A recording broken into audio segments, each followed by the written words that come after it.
매일 성경과 함께하는 오늘의 큐티 시간입니다. 2월 22일 오늘의 말씀은 마태복음 13장 1절에서 17절입니다.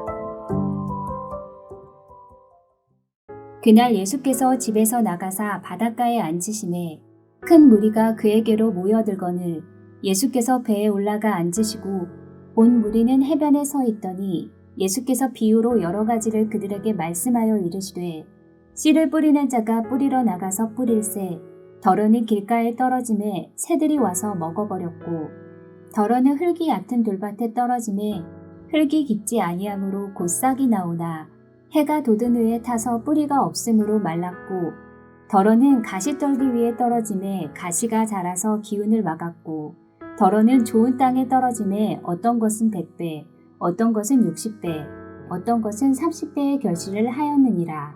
귀 있는 자는 들으라 하시니라. 제자들이 예수께 나와 이르되 어찌하여 그들에게 비유로 말씀하시나이까.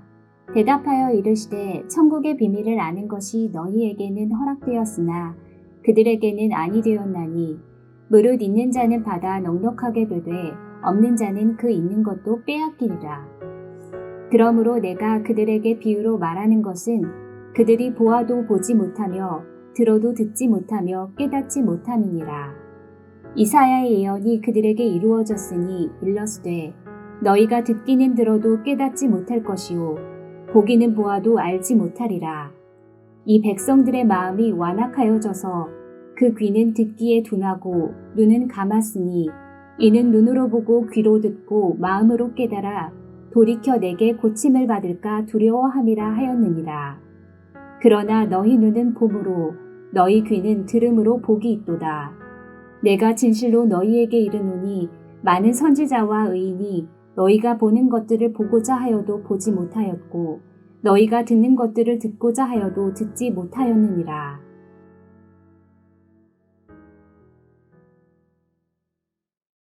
오늘 함께 묵상할 말씀은 마태복음 13장 1절에서 17절까지 말씀입니다. 13장은 하나님 나라 비유에 관한 말씀으로 다양한 비유를 통해서 예수님은 하나님 나라의 비밀을 말씀하십니다. 그 중에 1절에서 9절은 씨 뿌린 자의 비유이고 10절에서 17절은 비유로 말씀하시는 이유, 목적을 말씀하십니다. 바닷가에 큰 무리가 있었고 예수님은 그들을 가르치시기 위해서 배에 올라가 앉으셨습니다. 당시 문화에서는 가르치는 자들은 앉아 있었습니다. 그래서 1절에서 2절의 묘사는 예수님의 가르침에 대한 권위를 보여주며 이어지는 비유에 도입이 되고 있습니다. 예수님은 비유로 여러 가지를 말씀하셨는데 먼저 씨 뿌리는 자의 비유를 시작하십니다. 씨를 뿌리는 자가 네 종류의 땅에 씨를 뿌립니다. 농부가 바람이 불어올 때 공중에 씨를 뿌리면 덜어는 길가에, 덜어는 돌밭에, 덜어는 가시떨기에 떨어집니다. 농부가 바라는 대로 좋은 땅에 떨어지는 씨도 있습니다. 비유에서 씨가 뿌려진 땅은 네 군데지만 결국 두 가지 땅으로 구별할 수 있습니다. 그것은 바로 열매 맺지 못하는 땅과 열매 맺는 땅인 것입니다. 비유에서 열매를 맺는 것은 씨의 상태가 아니라 그 땅의 조건임을 보여줍니다. 어떤 씨는 길가에 떨어져서 새들이 그것을 먹음으로 열매 맺지 못합니다. 어떤 씨는 돌밭에 떨어져 깊이 뿌리 내리지 못함으로 열매를 맺지 못합니다. 또 어떤 씨는 가시떨기 가운데 떨어져서 가시떨기의 약한 싹이 짓눌러 죽어버려 열매를 맺지 못합니다. 이 세 가지 땅은 열매 맺지 못하는 땅입니다. 그런데 이 씨들 중 일부는 좋은 땅에 떨어져 다양한 양의 결실을 맺습니다. 좋은 땅은 열매를 맺는 땅인데 무엇보다 결실이 100배, 60배, 30배의 결실을 맺는다고 합니다. 이것은 기대했던 그 이상의 폭발적인 결실입니다. 여기서 씨는 천국 복음 또는 하나님 말씀을 가리킬 것입니다. 복음이 다양한 사람들에게 전해질 것이고 겉으로 보면 씨가 허비되는 것처럼 보이는 경우도 많습니다. 하지만 결국엔 그 허비됨을 상쇄하고 남을 만큼 천국 복음은 풍성한 열매를 맺을 것이라는 것이 핵심 메시지입니다. 자, 그런데 예수님은 왜 이런 비유로 제자들에게 말씀하기 시작하셨을까요? 마태복음의 흐름 속에서 보면 예수님은 그동안 하나님 나라 사역과 말씀을 뿌리셨습니다. 그런데 예수님께 나오는 무리들도 있었고 예수님을 끝까지 반대하는 자들도 있었습니다. 그런 상황에서 예수님은 제자들이 앞으로 하나님 나라 복음을 이곳저곳에서 전하게 될 것인데 그 결과가 모두 열매를 맺지 않을 것이라는 것입니다. 오히려 사람들 눈에는 제자들이 전하는 사역이 어리석은 낭비처럼 보일 수 있습니다.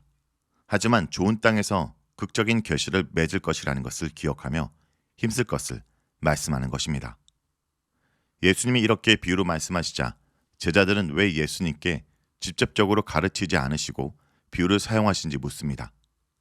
예수님은 11절에서 천국의 비밀을 아는 것이 너에게는 허락되었지만 그들에게는 아니 되었다라고 대답하십니다. 이것은 하나님 나라 복음을 기쁘게 받아들인 자들, 즉 제자들은 더 풍성히 그 비밀을 누리겠지만 완강하게 복음을 반대하는 자들은 이해하지 못하고 하나님 백성의 특권을 잃게 될 것이라는 것입니다. 누구에게든지 하나님 나라 문이 열려 있고 복음의 소식은 전해지지만 그러나 겸허히 어린아이 같은 마음으로 받고 제대로 따르지 않는 자들에게는 그 하나님 나라의 비유는 이해할 수 없고 누릴 수 없는 것입니다.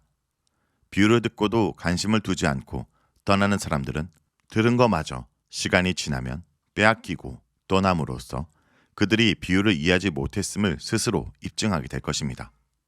그러므로 비유는 백성의 완악한 상태를 드러내는 도구입니다. 또 한편 비유를 이해하지 못한 책임이 예수님께 있지 않고 무리에게 있음을 나타내는 것입니다. 그래서 예수님은 14절에서 이사야 6장 9절에서 10절을 인용함으로써 이스라엘이 믿는 것에 실패한 이유를 말씀하십니다.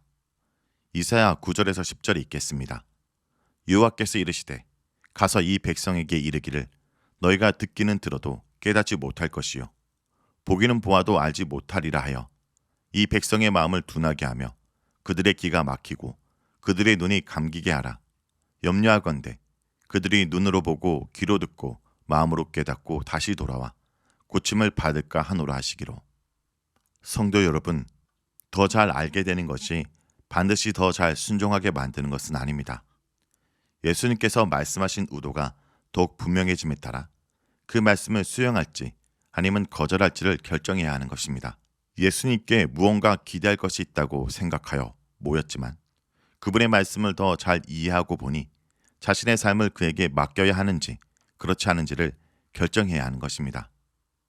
성경이 약속한 천국을 사모하는 자들은 더욱 사모하게 될 것이고 땅의 일을 생각하던 자들에게는 간신히 남아있던 예수님에 대한 기대마저 사라지게 될 것입니다. 예수님을 인정하고 순종하려는 마음이 없는 자들의 불신앙을 폭로하고 천국을 갈망하는 자들의 신앙은 더욱 돈독해 하는 것이 비유의 목적이라는 것입니다. 말씀을 이해하는 정도보다 더 중요한 것은 말씀을 향한 우리의 태도입니다. 성도 여러분, 우리 자신을 돌아보기 원합니다. 말씀을 이해하고 묵상하는 것이 내 것을 내려놓고 주님을 따르기 위한 것입니다. 그러한 선택을 한 제자들에게는 하나님 나라가 더 선명하게 이해되고 그 순종의 결과 더 큰 결실을 맺게 될 것입니다. 기도하겠습니다. 주님, 저의 모든 삶의 순간과 여정 속에서 하나님 나라 복음을 살아내기 원합니다. 때로는 주님을 따르고 복음을 사는 삶이 열매 맺지 못하고 낭비되는 것처럼 느껴지는 순간이 있습니다. 하지만 주님의 말씀을 따라 복음의 씨를 뿌리고 하나님 나라 복음을 산다면 하나님이 정하신 때와 예배하신 장소에서 열매를 맺을 것을 믿습니다. 오늘도 예수님처럼 내 조건과 상황에 상관없이 하늘에 순종의 씨를 뿌리는 자로 살게 하여 주시옵소서. 예수님 이름으로 기도드립니다. 아멘.